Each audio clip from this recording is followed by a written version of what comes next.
300+ score ఈజీగా చేసేస్తుందనుకున్న team India ఒక్కసారిగా కుప్పకూలిపోయింది. 178 for 3తో చాలా స్ట్రాంగ్గా కనిపించిన మన టీం జస్ట్ 233 పరుగులకే ఆల్అౌట్ అయిపోయింది. మరి ఇలాంటి చెత్త బ్యాటింగ్ చేశాక మ్యాచ్పై ఆశలు పెట్టుకోవడం అత్యాశ అవుతుంది కదా. యాక్చువల్గా ఈ 5 వల్లే మన టీంకి ఈ దుస్థితి వచ్చింది. అందులో ఫస్ట్ రోహిత్ శర్మ. ఫస్ట్ మ్యాచ్లో 11 పరుగులకే అవుట్ అయిన రోహిత్ ఈ మ్యాచ్లో కూడా ఫ్లాప్ అయిపోయాడు.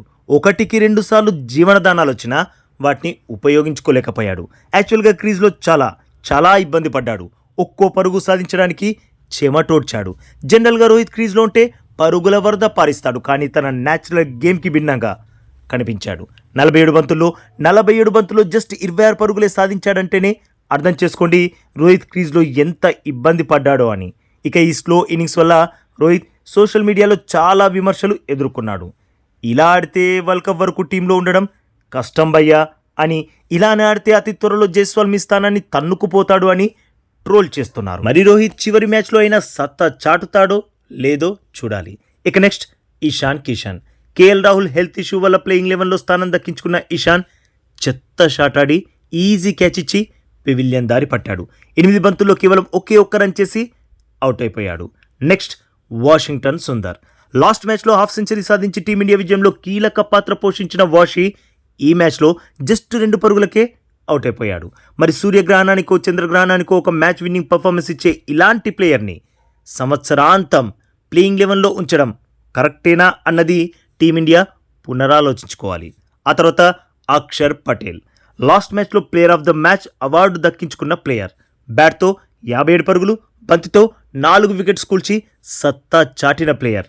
ఈ మ్యాచ్లో మాత్రం లడ్డు లాంటి క్యాచ్ ఇచ్చి పెవిలియన్ దారి పట్టాడు. ఒకవైపు వరుసగా వికెట్స్ పడుతుండడంతో ఇంగ్లాండ్ కెప్టెన్ ఆర్చర్తో కంటిన్యూగా బౌలింగ్ వేయించాడు. వారి ప్లాన్స్ చాలా క్లియర్, వికెట్స్ కూల్చడం. మరి అది తెలిసి కూడా అక్షర్ షార్ట్ పిచ్ బంతిని కీపర్ పై నుండి కొడదామని అనవసరంగా గెలికి కీపర్కి క్యాచ్ ఇచ్చి వెనుదిరిగాడు. ఆ తర్వాత నెక్స్ట్ బంతికే శివం దుబే గోల్డెన్ డక్ అయిపోయాడు. పుల్లర్ బంతిని స్ట్రేట్గా ఆర్చర్ వైపు బాది కెప్టెన్ బోల్డ్గా వెనుదిరిగాడు. ఇలా వీరంతా చెత్త బ్యాటింగ్ చేయడం వల్ల ఈజీగా 300+ స్కోర్ చేస్తుందనుకున్న మన టీం 233 పరుగులకే కుప్పకూలిపోయింది. మన టీం అమాత్రం స్కోర్ చేసిందంటే దానికే కారణం విరాట్ కోహ్లీ, శ్రేయస్ అయ్యర్లు బాదిన హాఫ్ సెంచరీలే. కోహ్లీ 66 బంతుల్లో 8 4ల సాయంతో 65 రన్స్ సాధించి సత్తా చాటాడు. అలాగే శ్రేయస్ అయ్యర్ 71 బంతుల్లో 5 4లు 2 6లతో 66 రన్స్ సాధించాడు. శుభ్మన్ గిల్ 31 పరుగులతో పర్లేదనిపించాడు. ఇక చివర్లో జస్ప్రీత్ బుమ్రా 4లు 6లతో చిన్న కామియో ఇన్నింగ్స్ ఆడాడు. 13 బంతుల్లో 1 6 3 4లతో 20 రన్స్ దంచేశాడు.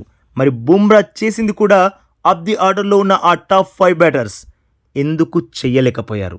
కమాండింగ్ పొజిషన్లో ఉండాల్సిన మన టీం వీరి చెత్త షాట్ సెలెక్షన్ వల్ల ఇంగ్లాండే మనల్ని డామినేట్ చేసుకునేలా చేశారు. మరి మన టీం 178 ఫర్ 3 నుండి 233కే ఆల్అౌట్ అవ్వడంపై మీ ఒపీనియన్ ఏంటి బాస్? తప్పకుండా కామెంట్ చేసి చెప్పండి. అలాగే ఈ అప్డేట్కి ఒక్క లైక్ కొట్టి మన ఛానల్ని ప్లీజ్ సబ్స్క్రైబ్ చేసేసుకోవచ్చుగా బాస్. ఇక ఈ వీడియో చూసినందుకైతే మీ అందరికీ దిల్ సే థ్యాంక్ యూ బాస్.